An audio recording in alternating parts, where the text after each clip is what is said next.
सो hello everyone. UGC NET 2026 notification आ गया है, ठीक है।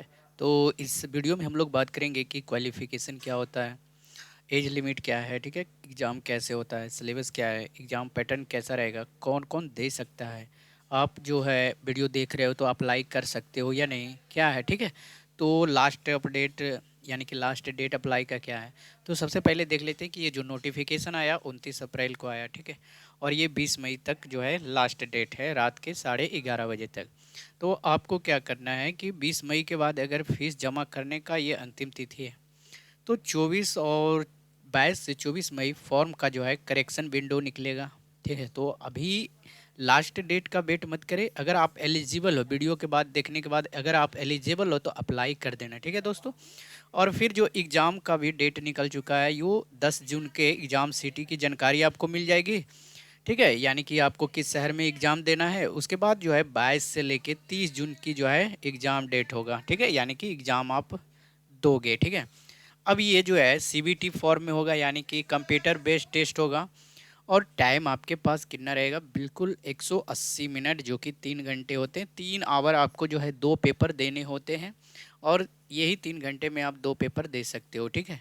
और अगर निगेटिव मार्किंग की बात करते हैं तो बिल्कुल जीरो है, कोई निगेटिव मार्किंग नहीं है। अब फायदे वाली बात है कि ये जो परीक्षा का पैटर्न है, एग्ज़ाम डैशबोर्ड, जो कि पेपर 1 में यदि आप बात करोगे तो आपके 50 प्रश्न रहेंगे 100 अंक के, ठीक है। और ये टोटल 150 प्रश्न रहेंगे, जो कि पेपर 1 में सबसे पहले आपको 50 प्रश्न मिलेंगे, 100 अंक के मिलेंगे। फिर उसके बाद पेपर 2 के लिए जो है 100 प्रश्न मिलेंगे, वो 200 अंक के रहेंगे।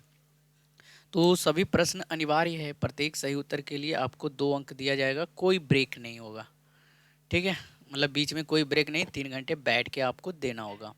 अब ये एज लिमिट क्या है, एज लिमिट आप हो एलिजिबल या नहीं। तो आपकी जो है न्यूनतम आयु 18 वर्ष होनी चाहिए।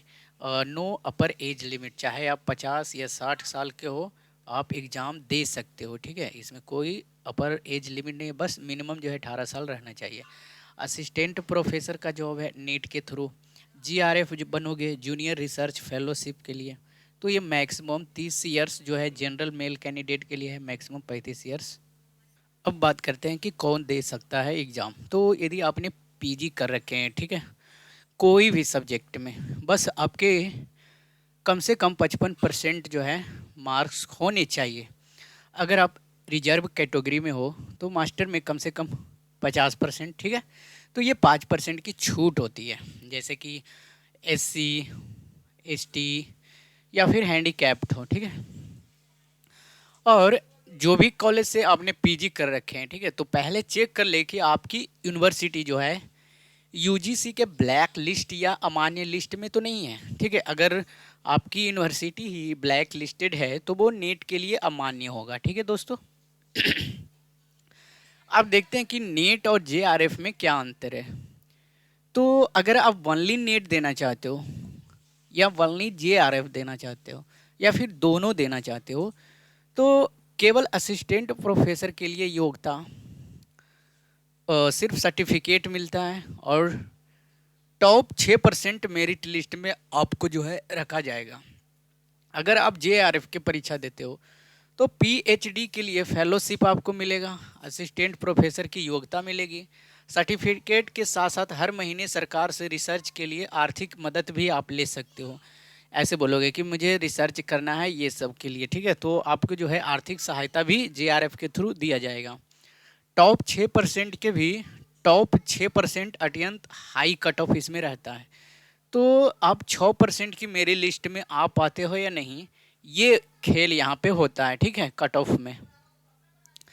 अगर आप यूजीसी नेट अपनी सपनों की चाबी पाना चाहते हो, ठीक है, और ये 2 बार होते हैं, एक तो जून में, एक दिसंबर में कराया जाने वाला एग्ज़ाम है।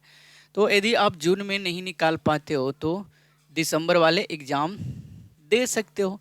यदि जैसे कि अभी पीजी जिसका बाकी है और ये फाइनल एग्ज़ाम देने वाला है, ठीक है, पीजी कंप्लीट नहीं हुआ, तो वो दिसंबर के लिए आप एलिजिबल हो जाओगे, ठीक है। हाँ। अब ये एग्ज़ाम पैटर्न कैसा, अभी हमने बताया एग्ज़ाम पैटर्न की तो बात कर ही लिए भाई। अभी सिलेबस देख लेते हैं कि टीचिंग एप्टीट्यूड आपकी होनी चाहिए, research aptitude, reading comprehension, communication, mathematical reasoning, higher education system, जो कि आपकी ये सब के बारे में जो है नॉलेज होना चाहिए। ये 10% जो है 10 यूनिट का ये पेपर 1 में आपको दिया जाता है। अब ये मेरिट लिस्ट कैसे बनती है, तो मिनिमम क्वालिफिकेशन दोनों पेपर्स मिलाकर 40% मार्क्स, जनरल के लिए 35% रिजर्व्ड होते हैं। ये सिर्फ मेरिट के रेस में शामिल होने के लिए भाई। फिर अब आगे आता है नया खेल, द 6%।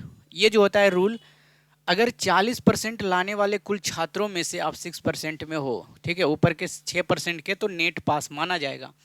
और यदि अल्टीमेट एलिट यानी कि उससे भी और तगड़ा वाले हो, तो जेआरएफ में आप नीट पास करने वाले उन 6% छात्रों में से भी सबसे टॉप के छात्रों को जेआरएफ मिलता है। आप तो नेट क्वालिफाई हो गए ही हो गए।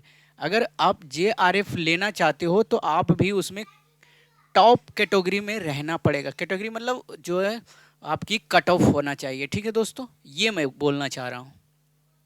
तो अब आपको क्या करना है कि असिस्टेंट प्रोफेसर बनने के लिए आज ही जो है अपने चैनल, ये छोटा सा चैनल, अपने परिवार को जो है सपोर्ट करना पड़ेगा। सपोर्ट करो या ना करो, ठीक है, आपकी मर्जी। बट आप कमेंट में ज़रूर लिखना यदि आपको कोई भी दिक्कत हो, कोई भी प्रॉब्लम हो यूजीसी नेट के लेकर, ठीक है, या फिर नए नए जो भाई बहन हैं देना चाह रहे हैं, ठीक है, जिज्ञासा है जिनकी, ठीक है, तो वो जो है आप कमेंट कर सकते हो, मैं जो है रिप्लाई देता हूँ। तो मिलते हैं नेक्स्ट वीडियो में। इसी तरह का वीडियो देखने के लिए चैनल को सब्सक्राइब कर लेंगे, वीडियो को लाइक ज़रूर करें।